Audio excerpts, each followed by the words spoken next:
Now that I'm done with the very interesting mod with an ending that I should have seen coming, that is Fateful Bullet, time to share my thoughts on it. But before we begin, I'd like to announce the next mod that I'll be playing, which is the demo to Nitor's Homes of Death. I hope I didn't butcher your name. And from what I can see, it ain't gonna be lighthearted, which is something that I actually like because tragic, emotional, and hard-hitting mods are appealing to me. Hence why mods like Exit Music, Fallen Angel, and Our Castle Walls will always be something I'll be remembering. Anyway, let's jump into my thoughts on Fateful Bullet. Pretty short and sweet like her, I think even a little bit shorter than her. Fateful Bullet is another mod that I played with the theme of Monika being aware. However, instead of Monika being the villain, she's actually the victim here in Fateful Bullet. Honestly, that really threw me off guard. By which I mean, instead of Monika using her powers into doing what she did similar to the events of her, she felt pain because of those said powers. In my case, I expected that Monika gets her wish in the form of bringing everyone back to life. I mean, she did that in the end, but in a pretty unexpected way. Actually, no. A very Monika way. Like, come on, she controls the game and all. As for the OCs, I actually really like them. If the OCs were more akin to the Doki's art style, and you made someone who has no idea what the DLC is, I bet they're gonna think it's a standalone game. I love their backstories, with the cutthroat Edward wishing to be his father's successor, Sam going all psycho in the search for excitement, and an ill Tori wishing for a cure in order to be happy. But I think I gotta give my heart to Eri. Maybe it's because she's cute and timid. A seemingly perfect target for a kitty diddler, which, by the way, made my hairs at the back of my neck stick a bit out. As for the Dokis, I just have to ask, why are all of them suicidal? Natsuki was said to be suicidal, Yuri committed suicide, and Sayori wanted to do it because, of course, come on, it's Sayori after all. That's what she does. When Jellyman said that this project was pretty expensive, I'm going to assume that's for the music and the backgrounds used. And they were really good, especially the main theme, as it brings out that seemingly tense feeling of a game of Russian roulette. And of course, we have to talk about that intro. That was so cool! The closest thing to that sequence that I have seen so far are from the cutscenes of her, which isn't exactly an animation, but it was something that I wasn't expecting from a mod, basically.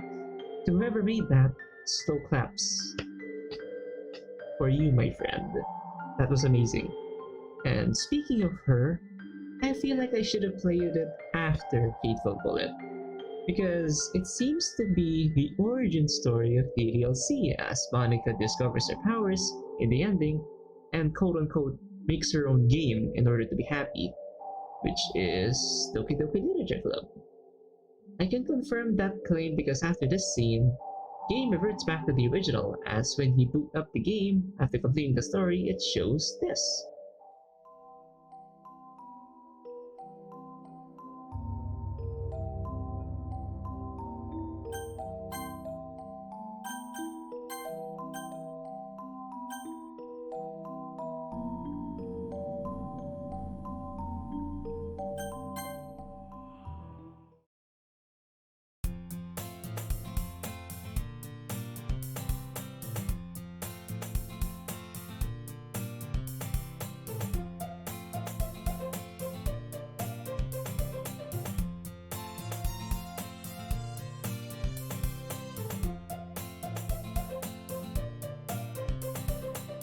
Monika can finally make everyone happy, as she says, which I have to see for myself.